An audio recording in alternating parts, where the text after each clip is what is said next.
The first time he saw the Ford F-150, it wasn't in a dealership or a glossy magazine. It was in his grandfather's barn in rural Oklahoma. Dust floated through rays of morning light like glitter in slow motion. And there it was, an old but proud 2002 F-150, its red paint faded by years of sun and hard work. The smell of oil, hay, and earth filled the air. For most kids, that old truck would have looked like a relic. But to 16-year-old Ethan, it looked like freedom. His grandfather, a retired rancher with hands tough as rope, tossed him the keys and said, "You break it, you fix it." That was his way of saying learn from it. Ethan spent that summer under the hood, more than behind the wheel. He learned what torque felt like in his hands, how grease found its way under every fingernail, and that patience was a part of every repair. The first time the V8 roared back to life, it was like waking up something ancient that had just been waiting for someone to believe in it again. Years later, Ethan left Oklahoma for Dallas to chase a career in construction management. The city was faster, louder, and full of people who measured life in deadlines instead of sunsets. But the truck came with him. The old F-150 had over 180,000 miles on it by then, yet it never failed to start. Every dent told a story, a fence post that fought back, a load of lumber that shifted, a careless parking lot encounter. Ethan had thought about trading it for something newer, more efficient. But every time he sat in that worn-in seat and heard that familiar rumble, he felt grounded. One winter morning, a massive storm hit North Texas. Roads were frozen glass, and the news warned everyone to stay home. But Ethan's company had a project on the outskirts of town, a hospital foundation they'd been racing to finish before year's end. The concrete pour was scheduled for that morning, and cancelling meant losing tens of thousands. Ethan knew he couldn't ask anyone else to make the trip if he wasn't willing to do it himself. So he grabbed his coat, fired up the F-150, and eased onto the icy road. Most cars spun their tires uselessly or sat parked under layers of frost. But the truck, with its steady weight and four-wheel drive, crawled through the storm like a beast built for it. The heater groaned, the windshield wipers fought the freezing rain, and Ethan leaned forward, gripping the wheel, eyes locked on the white blurred road ahead. The city was eerily silent, just the hum of the engine and the crunch of ice beneath thick tires.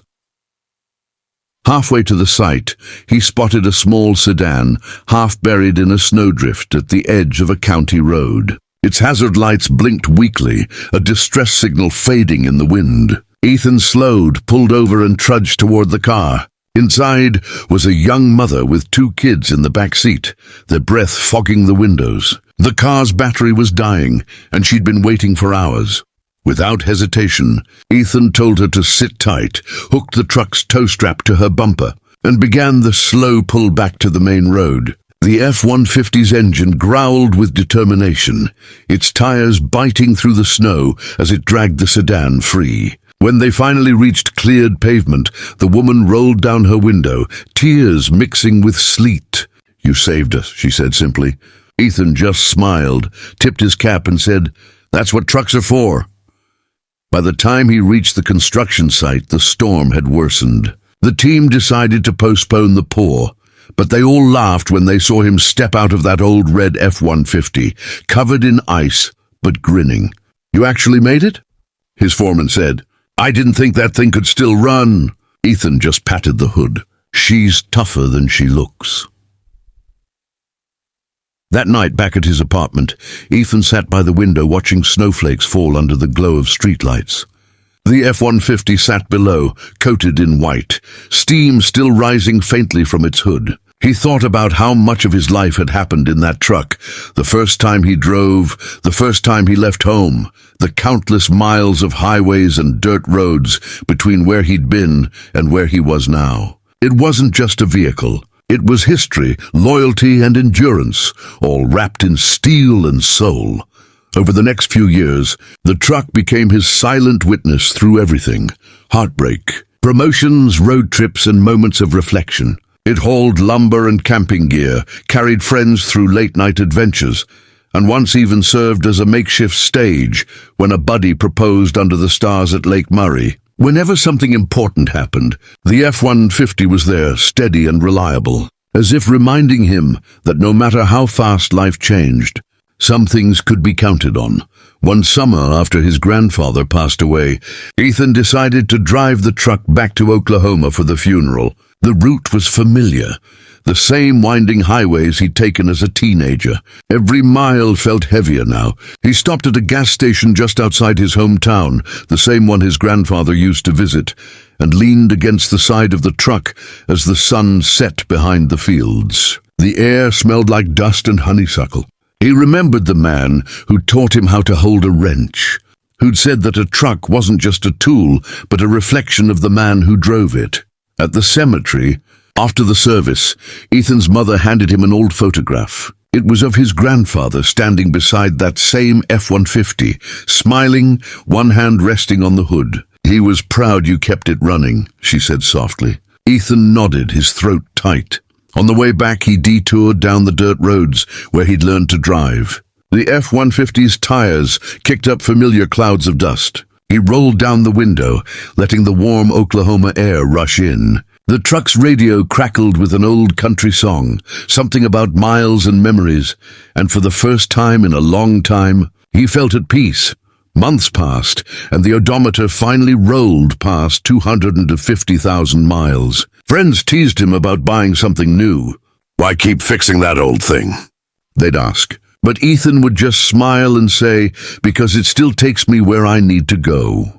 He wasn't talking about destinations anymore. He was talking about the feeling, the independence, the quiet power. The way that old F-150 connected him to every version of himself he'd ever been. One autumn evening, he drove out to the lake again. The sun was setting, turning the sky into a mix of orange and violet. The truck bed held a cooler, a fishing rod, and a folding chair. He parked near the water, turned off the engine, and listened to the world go still. In the reflection of the lake, he could see both himself and the truck, two constants in an unpredictable life. He thought about how trucks like this had carried America for generations, hauling timber, towing boats, bringing families home, and rescuing strangers in storms. They weren't glamorous. They were dependable, built for work but made for life. And in that reliability, there was something deeply human. When night fell, he lay in the bed of the F-150 looking up at the stars. The metal was cool beneath him, and the smell of pine drifted on the breeze. He thought about the road ahead, about how someday even this truck might stop running. But he also knew that its spirit, the lessons it had given him about grit, patience, and purpose, would keep going. Because the F-150 wasn't just a part of his story. It was his story, and when he finally drifted to sleep beneath the endless sky, the truck stood quietly beside him, engine at rest, like an old friend, keeping watch over every dream still waiting beyond the horizon.